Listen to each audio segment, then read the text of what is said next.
I call this meeting to order and welcome to the Monday, October 19th Land Use Committee meeting. And we're packing them in today, so thanks for attending on this beautiful day.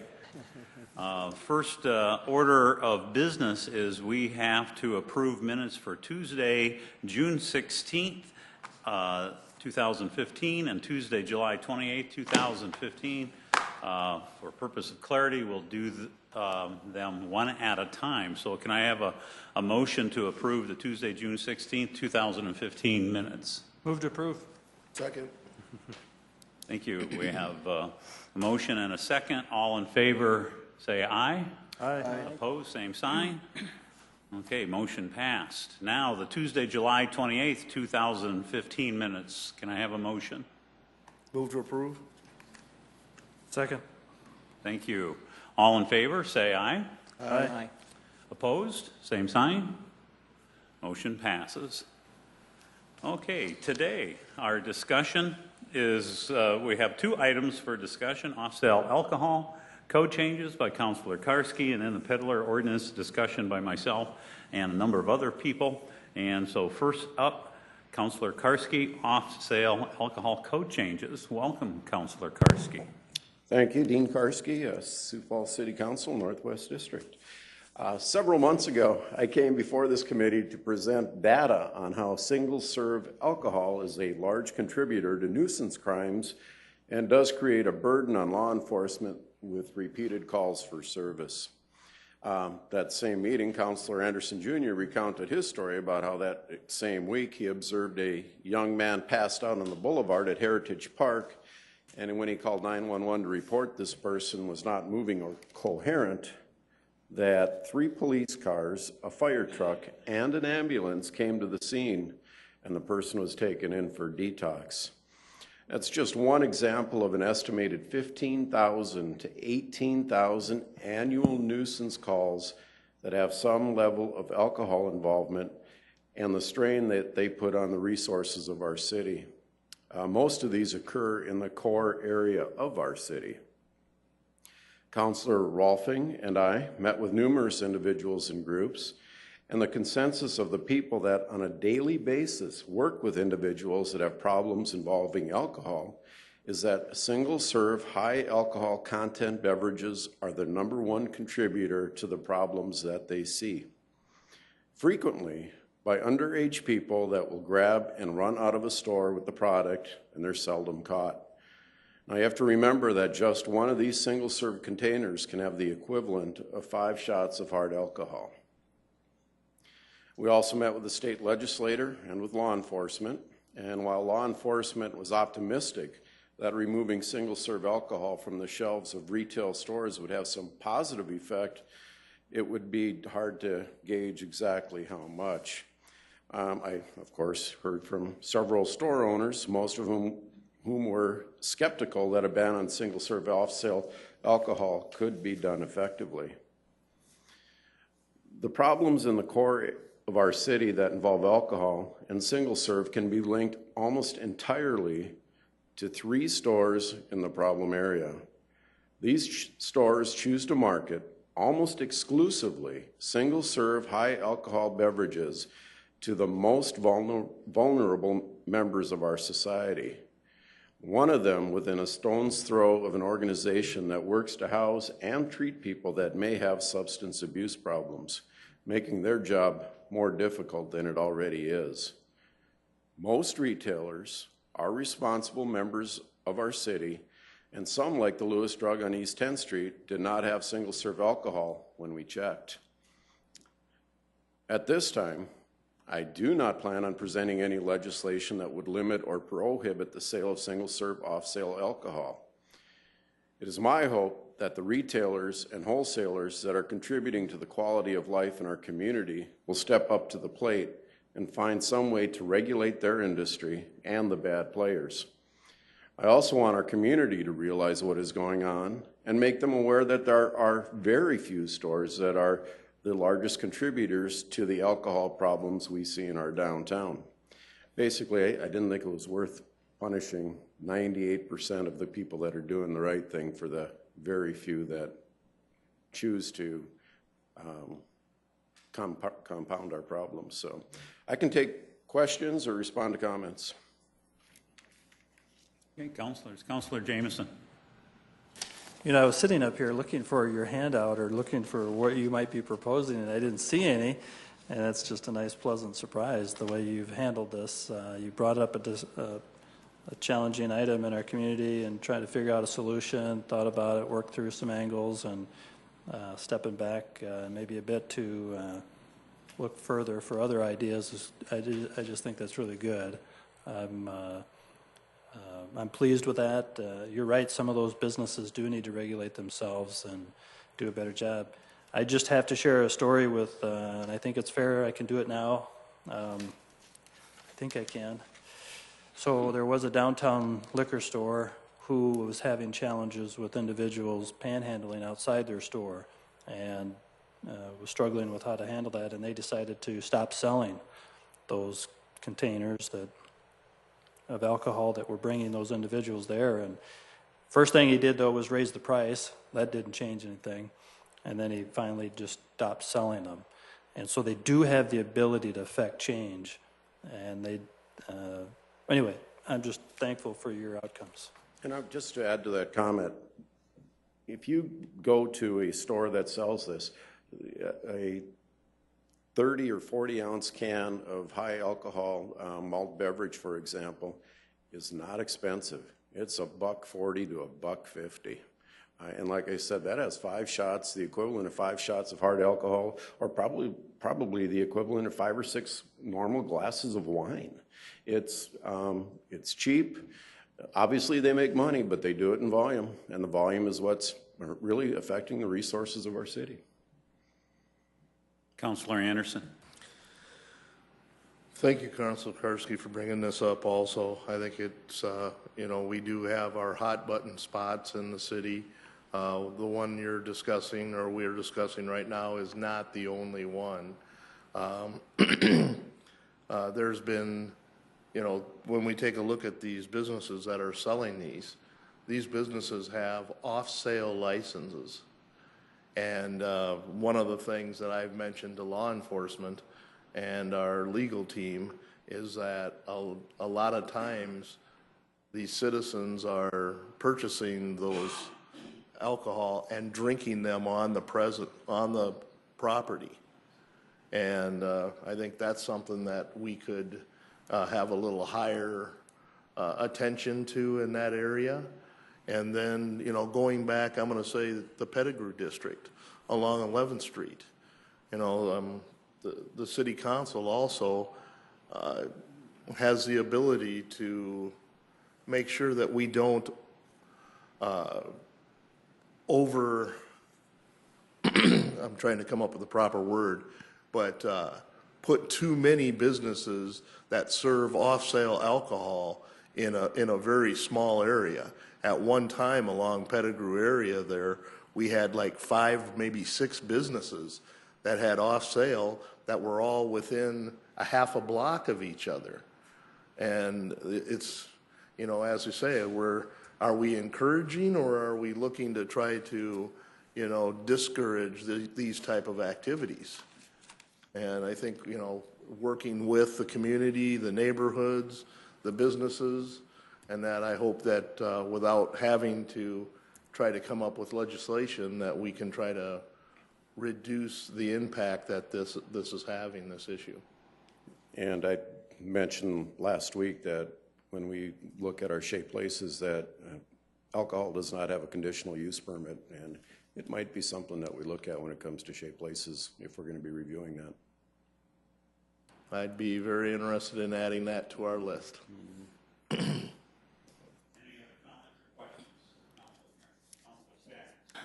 Yes. You talk about the applicant for a permit required by this subchapter shall submit to photographing by the police chief or his or her designee. Councilor Staggers, that's the peddlers ordinance that we'll be addressing here shortly. Okay. Thank you very much. Do you have any other questions, however, on this topic? No. Okay. Thank you. Thank you very much, councilors. Lekarski. Okay, the next item up on our agenda is the peddler ordinance discussion, and it says that Councilor Kiley will be leading discussion. Actually, Jim David will be leading the discussion for us. Jim and myself worked on this item here after I was notified by a couple of different constituents with concerns regarding issues that they had encountered with peddlers, and so I will discuss that more in greater detail. And along with Jim, we'd also involved Chief Burns. Actually, he was the assistant chief now, so now it even has even more credibility just since this past Friday. So Chief Burns and assistant city attorney with fire and police, Keith Allenstein. So Jim, take it away. Good afternoon, Jim David, Legislative Operations Manager for the Council. This presentation is going to highlight the specific major changes to the ordinance. I'll just run through it from top to bottom. Currently, peddlers are prohibited from the premise with no soliciting posted on private property. This proposal would prevent a peddler from entering into someone's home unless they are expressly invited to enter that home. It is far easier to say no to somebody than when they're actually inside your home and you're trying to tell them no at the same time trying to get them out of the house.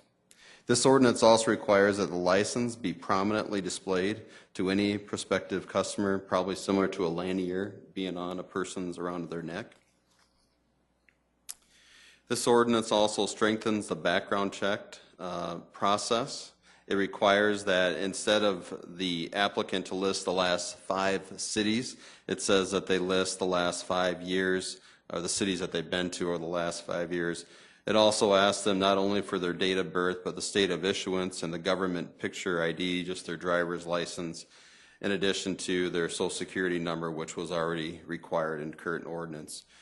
And then secondly, it would also require that the sales tax ID be provided to the licensing department, which in this case is the police department.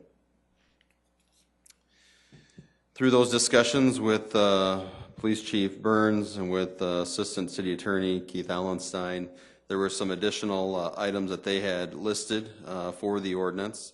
This ordinance or this proposal states that no permit shall be granted to someone convicted of a sex crime, a conviction of indecent exposure within the last 5 years, and a crime of violence within the last 10 years.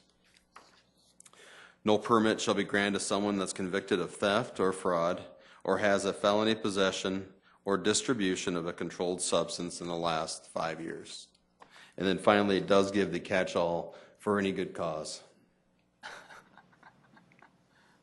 The city may deny a permit based on convictions in other states, and the ordinance allows an appeal to the individual whose permit is denied during the application process. This ordinance also updates the current practice by removing the fingerprinting requirement in the licensing process. It also identifies the fee, and the fee is not changing in this proposal, but that's up for the committee's discussion. But staff did check with some other cities in Brookings. It's $100 for a peddler permit. In Aberdeen, it's $35 a day, $100 a week, $200 a month, $20 for the first person's background check, and then an additional $15 for each employee. In Des Moines, it's $20 a week, $50 a month, or $100 for 3 months. And in Fargo, the state actually licenses peddlers, or as they call them, transients, and the only requirement for the peddler is to notify the police department.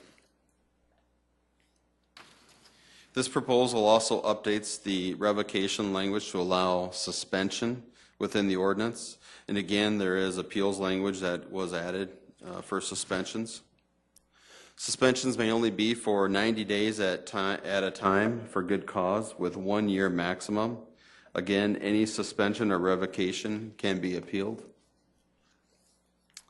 There were some additional ideas that have not been included, but I know that Councilor Kiley is still looking at. One of those may be a peddler database that's available online for customers or homeowners to double check to see if Number one, if the peddler is licensed. Number two, if they're in good standing, they're inactive, or they've been revoked in the past. And there also was, Councilor Kiley had also looked at the not allowing a peddler permit to somebody who has not been licensed in the past or has been caught without a license. So those are the ordinance at a quick glance. I'd be happy to answer your questions. Keith Allenstein is here, and then of course Councilor Kiley. So. And I have just a few items, if I may, add before questions here, just to give you a little bit more background on this. As Jim, I figured it would probably be easier for Jim to present this rather than myself. But we had also discussed the use of a public service announcement through CityLink, our website, or through the media that would media willing to help us out on this topic, but to get out the information as to just some of the facts that Jim had reviewed, that individuals must leave when asked, that the entrance is restricted if it's posted with a sign stating no peddlers allowed or no soliciting. Also the hours of operation, that seems to be an uncertainty among a lot of our citizens. It's restricted to 9 a.m. to 8 p.m. Anything after 8 p.m. or prior to 9 a.m. Is not allowed. So I think just some of that information out there would be helpful for our citizens.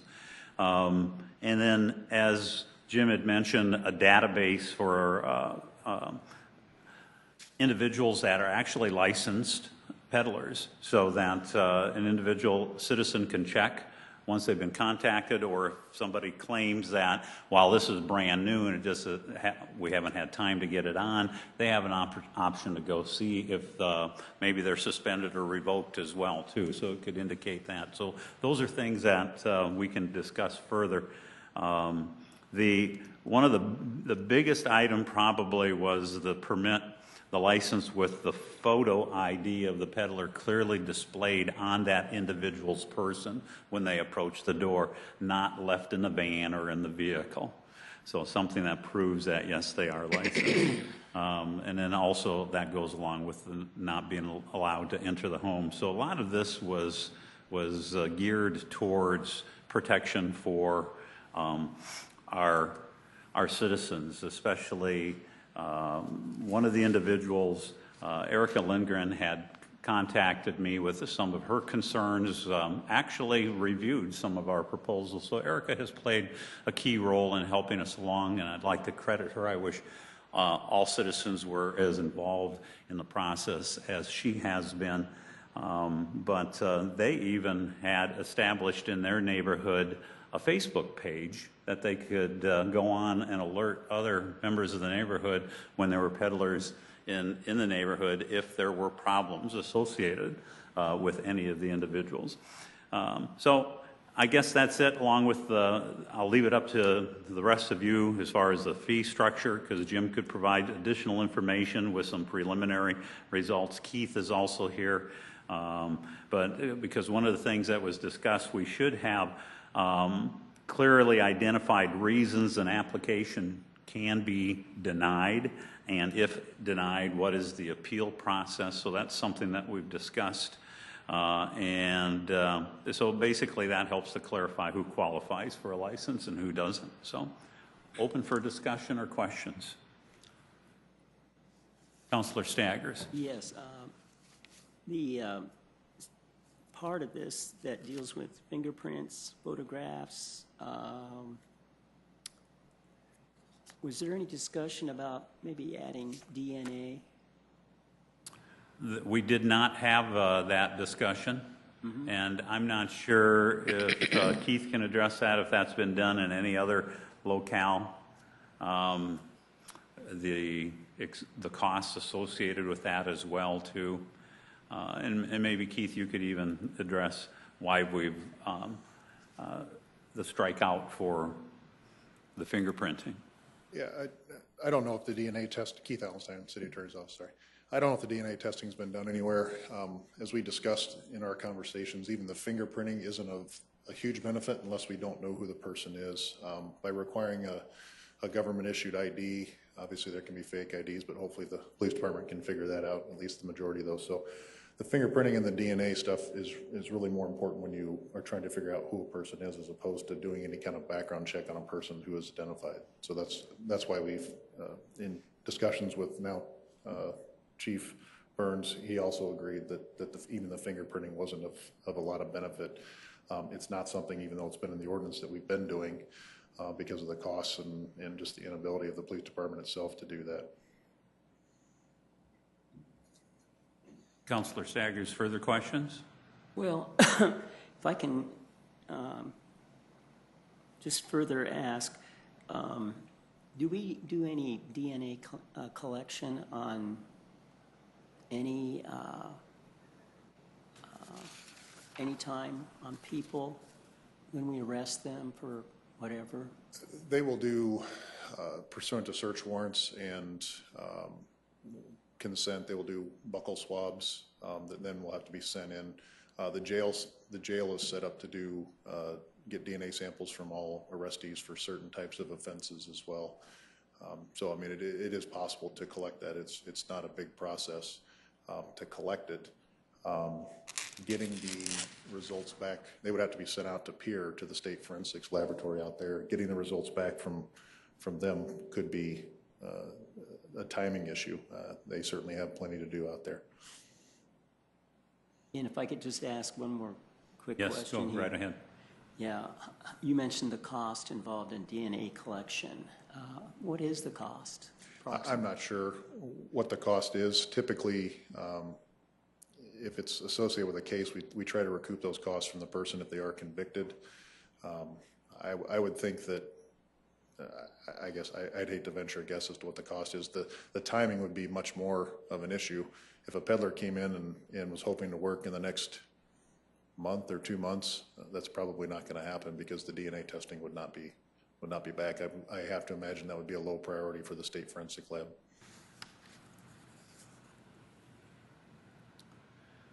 Councilor Jamison.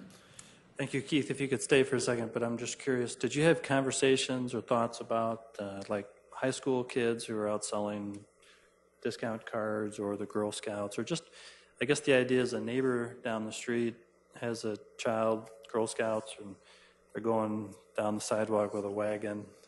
Did you discuss that? There is an exemption, and nothing's changed on that aspect, but there is an exemption for charitable, educational, religious organizations, things like that, under 117.002. That was in there before, and that's the only change that's been made to that, is that we just removed the fact that it's the city licensing specialist that they have to report to. It's now the police department. So if you're the Girl Scouts or the Boy Scouts or church or FFA or whatever else, you just need, and I don't know how much compliance there is with this, but technically they're supposed to just report to the city that we're out doing this, and then they're exempt out from most of this. Councilor Anderson. Keith, could you speak to the appeals process? Is this going, let's say if somebody needs to appeal a decision not to permit them, does it go back to the person or to the same group that denied them in the first place? This would be the same administrative appeals process for code violations for the old red light camera that we had. If you want to appeal, it goes to one of the hearing officers. Somebody from the city attorney's office would serve in the prosecutorial role, and then one of our independent hearing officers would hear it, render a decision. If the person didn't like that decision, they would have the option to appeal to the circuit court. And then who are we actually refining this ordinance for? I mean, you have like your Swans, you know, other, do they have to have peddler license? It depends on their business practice. If they are called out, if they go out to just say, hey, we're here to offer service, if you want us to come back by invitation, you know, a customer list or something like that, technically they would be exempt. If they want to go out door to door to peddle and serve or to sell their things at that time without being invited there as a prior customer list, then that would apply. So depending on the business model, I don't think Schwann's is registered with us as a peddler at this point, and I think the reason is because they've said that their business model is that they will hand you a list, and if you want them to come back and become a customer of theirs, and then you become on their fixed route. Okay. So this would apply to other situations, though, and could apply to Schwann, depending on what they're, in a particular set of circumstances, what their practice is. But not like religious organizations or anything like that, too, they're exempt? No, those are exempt, they have been, and we didn't change anything on that. Okay, thank you. Councilor Jameson. Keith, what was the timeline, or what would be the timeline expected for somebody who, I don't know, you're probably real familiar with how they do it currently, but if somebody comes to town, wants to sell some stuff, and they want to go door to door, how long would it take from the time they applied to the time they would receive the authority to do it? Assuming there's no issues with their background, anything like that. Right. I think it's a pretty quick turnaround. I think it's a matter of that same week. I think it's a matter of a few days, maybe even a couple, 2 or 3. I'd have to check with records for sure, but it's a fairly quick turnaround. Week or less. Yes. And today, guys just get out on the street and just start selling, or they call the city and say, hey, we're going to go sell some stuff. Is that how? For the people that are exempt? Currently today, like peddlers who are out there, they just call down to the police department and say they're going to be out selling? No, it's still that process now. We didn't change anything with that. So they still have to come in and apply. Really the major thing, I guess, we've added a few things here, but the major thing is to give some ground rules about who can be denied, and beefed up a few of the things about not allowing that you can't come into a person's house. We've had complaints about people will find their way into a house and then they're difficult to get out. But no, the process right now is if a peddler, assuming they aren't exempt, they have to come in, apply, go through a background check, and get approved. So even under that process, it's still just a matter of a day or two to get that done. Okay, that seems fair. Okay. Any other questions? And again, the photo ID that's clearly displayed on their person is a big change in this as well too, because that was one of the concerns, especially with individuals with young children at home. There were comments about how peddlers actually, because their children were playing in the garage, they would just walk right into the garage and begin talking to the children. And without any kind of clear badge identifying that they've gone through this process, it raised some concerns. So that it was something that we decided that we could just improve upon, and that's why we're here today. Councilor Jameson. Just listening and thinking, I didn't read and know maybe the ordinance does it. So political candidates aren't selling anything. They're just. Are they exempt? Okay. They're not. Yeah, in order, you have to be trying to sell either a service or a good or a ware or something like that. So you can still leave flyers on people's doors. You can do things like that. It's just a matter of if you're trying to sell a service or some sort of merchandise. Okay, thank you. That's good. And then there were an unusual high number of complaints from the Southwest District. I just don't know why, but it's just coincidence. There's going to be more too. Well, I got to share a story in my neighborhood with a peddler. As you guys probably as counselors maybe the same experience when there was a peddler in our neighborhood selling. They had a big moving van with loaded high-end furniture, going door to door. And, of course, I'm always the bad guy, so they call me and say, hey, is this guy legal? And I'm like, well, I don't know. And it's Saturday morning, and I'm like, I don't even know how to check, really. And so what I wound up doing was calling the police department non-emergency number, and they came out and actually asked the individual to prove that he had a peddler's license or permit, and they did. But it was interesting that looking out that it does look like it could be, stolen furniture moving through the city, coming from out of town or whatever, and a flashing out. But maybe even as you talk about this further, the around the individual is good. But if there's a vehicle that they're driving down the street. It might stop a lot of the hysteria about it if they had just something on a window or something. I don't know, but it was interesting. That's the first time it's ever happened to me, and it wasn't that long ago. Otherwise, but I'm all for less peddlers myself. And if I may there, I think, again, if we did have a database that was online and available to everybody, I mean, then you could, if you did field that call, you could go online and check and say, yes, this individual is online, or no, they've been suspended. So that's why we are here today. So it's mostly for the protection of the public.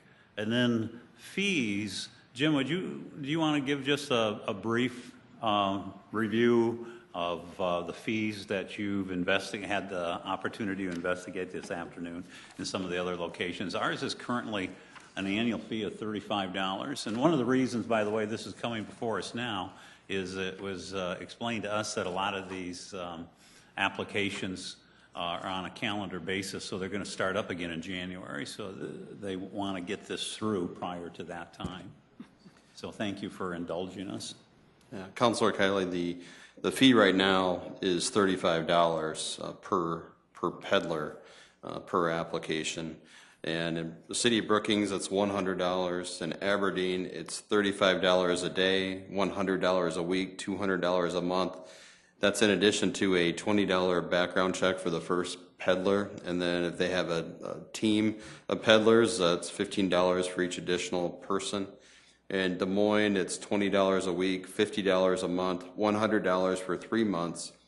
And then in Fargo, they do not regulate. I'm not sure if they're prohibited from regulating them from their state law, but they're actually licensed with the state of North Dakota, but they have to notify the local police department. So, Councilor Anderson? Jim, do you know if there's any fees associated with the state? I don't know if there was. Dakota? I don't know. Okay. If there was, the one thing you have to look at, if it's a state, they could be, that would give them the ability to locate in Fargo and Bismarck and all the different cities, so they would have much more market area. So, Councilor Jameson? I'm sorry if I was daydreaming. Maybe if you said it, did you check with the state of South Dakota and what the state law requires? no, I have not. I don't think there's nothing with the state. North Dakota there is. Very good. So basically, again, our approach was public safety here, but if it's something that direction from this committee that we should pursue looking at a possible update of the fees, it does seem that other communities are charging far more than what we are. We could look into that as well, but if you'd rather leave it as is, we can do that too. So I guess direction is appreciated. I say keep going. You're doing fine. I would say some maybe justification for raising the fee, but I think you're doing fine. I would tell you to proceed and maybe come back to us with something that's just kind of refined a little bit. Very good. It's Councilor Anderson. So the fee covers the background check and everything, correct? Yes, I believe Where other so. communities charge a fee and then they charge you for the background check. Some do charge for the background check, some do not charge for the background check. I know the Brookings is $100, and there's a convenience fee that's added on. It's a small nominal fee, and maybe that's part of the application process.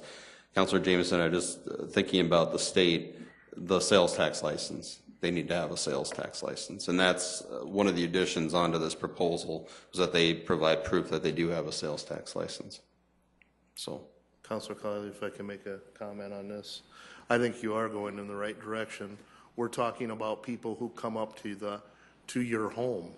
They come onto your property uninvited. And I think that it is a good idea to make sure that we know who these people are and that they are properly identified. So I would say let's keep working towards this.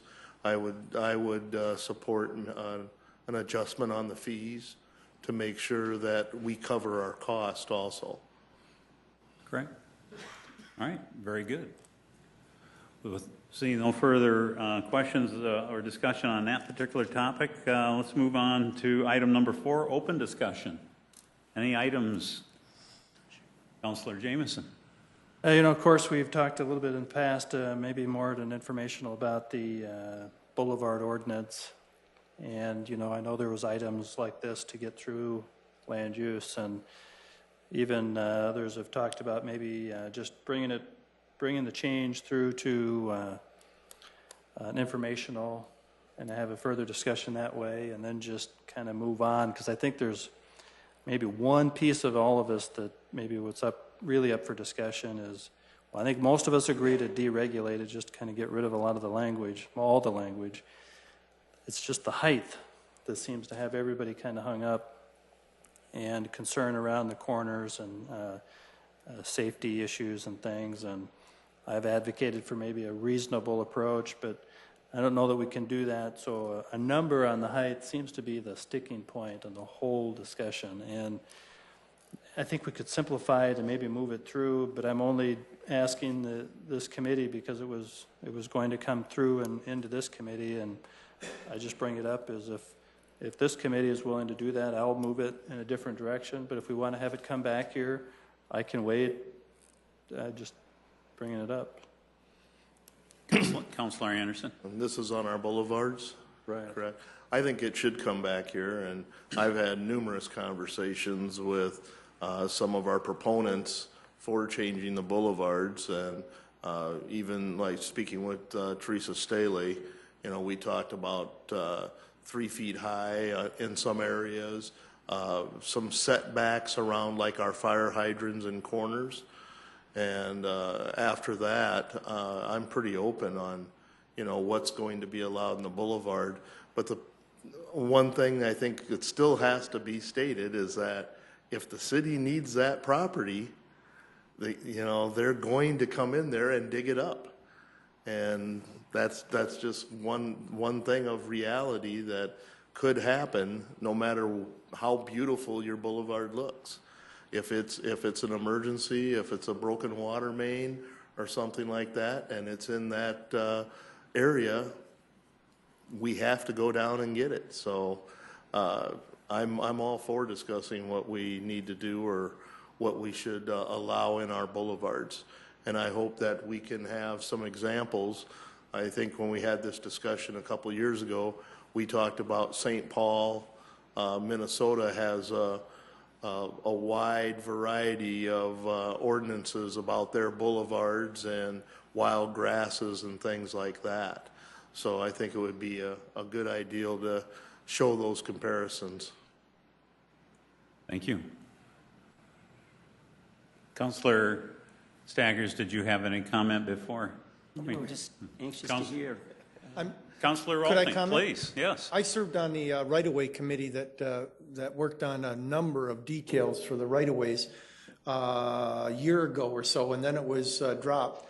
I would urge, if you're looking at doing this, to ask the people in the city, in the department, to come with what their conclusions were, so that you could work off of those and see what they had. Some of it good, maybe some of it not so good, but you have a start there that would be a great place to begin. Thank you very much. Great suggestion, because obviously we do want to involve city staff in on this and bring some of that history back to the group. And I think we all saw a great example last Tuesday. One of our award recipients, as was pointed out in the Argus Leader. Thank you very much, Joe. Actually, Councilor Erpenbach and myself had noticed that and commented to one another. So I don't know if that tipped you off or not, but actually that particular lot was beautiful. Well done. I could not see a public safety issue. They used flagstone versus river rock, because I know that there is concern with river rock and getting out into the street and becoming a hazard for bicyclists and motorcyclists and damage to the plows and so on. So, but I think it's a discussion that we can have. It's a worthwhile discussion, and I think we're trying to do our best to get it scheduled in here, because we have had some other priorities up to date here, but it is something that we are trying to get worked into, especially over the winter months, so it could be in place prior to the next growing season. Any other topics of open discussion? Councilor Anderson. As I briefly stated in the informational too, I would like to invite Mark Cotter to come back to this group and talk about the arterial road funding. I think that with the IRAB's recommendation to raise plating fees, I think it needs a further discussion and a more wider discussion with the council. Correct. And I have just for everyone's information, Councilor Karski and I have had discussions along that line as well. Any other topics of discussion? Seeing none, this meeting is adjourned.